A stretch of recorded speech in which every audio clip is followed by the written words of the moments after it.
Հիմա ներկայումս այսօրվա դրությամբ 15 երեխաներ են,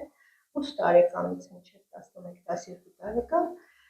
եկել են իհարկե 2-3 օրերի ընթացքում, առաջի դեպքը, հետո եկան իր քույրիկ եղբայրները և երեք նորից երկուսը 15 հիվանդ։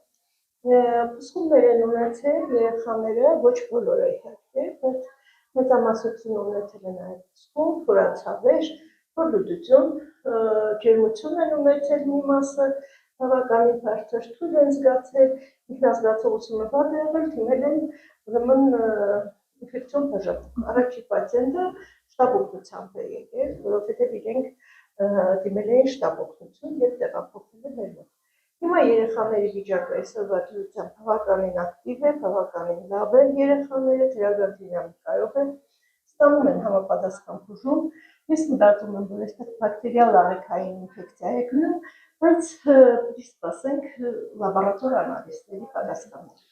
Լաբորատոր անալիզները վերցված են և մեր մոտ Գյումրու բժշկական կենտրոնում, Մանրէաբանական լաբորատորիայում և ուրեմն ՀՎԿ-ում և ՀՎԿ-ը նաև ռեֆերենս լաբորատորիայում։ Նույն տեղից են, 15 երեխաները նույն վայրից են տեղափոխվել ձեզ մոտ։ Կազմակերպությունը նույնն է, նույն կազմակերպությունից են եղել մի քանի օրերի մեջ։ Ինչ անամնեզ եք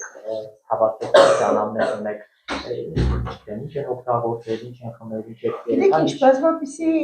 սննդամթերք են օգտագործել, մանավանդ որ դա այնպես չէ, որ հիմա կերան անմիջապես հիվանդությունների հայտ է գալիս, հիվանդություն ունենք նաև գաղտնի շրջան, որը կարող է տևել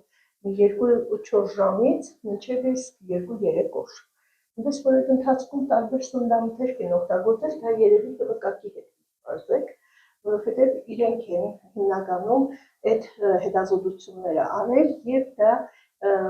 իրենք կարող են ճիշտ պատասխանել։ Ինչ բժշկականության մտություն է ցուցաբերել երեխաներին այս 2-3 օրերի ընթացքում։ Յուրաքանչյուրին անհատական, ինչպես որ անհրաժեշտ է իրենց ֆիզիկական և իրենց հիվանդության վիճակից, այդպես էլ արվել է երեխաներին։ Բժշկական գրեթե նույն բաներով, ախտանշաններով այլ հիվանդներ այլ տեղերից ունեցել եք, որտեղ ասում են, որ այդ փորլուծությունը բանը կարծես թե մի քիչ տարածված երևույթ է։ Գիտեք ինչ, հիմա ընդհանրապես փորլուծությունը աղիքային ինֆեկցիաները ամբողջ տարվա մեջ հանդիպում է, այնպես չէ, որ ուրեմն չի լինում, մեկ էլ հանկարծ եղավ։ Լինում է, մենք ունենում ենք հիվանդներ, իհարկե անընդհատ և հոսպիտալացված և իհարկե թեթև ձևերը ոչ հոսպիտալացում, տնային պայմաններում, ամբուլատոր պայմաններում բուժվում։ Երեխաները խնամողներ ունեն իրենց մոտ։ Անպայման, շատ ուշադիր է կազմակերպությունը, խնամողներ կան և բուժում է ստանում դրական տեղաշարժով։ Մի հասել դուրս գրում ես ասելու եք մինչև անալիզի պատասխաններ լինեն, թե դուրս գրման ամեն դեպքում ես մտածում եմ, որ ճիշտ կլինի, որ անալիզի պատասխաններ ունենամ, տեսնենք ինչպիսին է, ինչ միկրոբ կա, չկա, և ըստ այդմ, եթե անհրաժեշտ է կրկնակին վերցնել, որ մաքուր լինի, եթե վիրուսային լինի, բնականաբար վիրուսային լինի, այլևս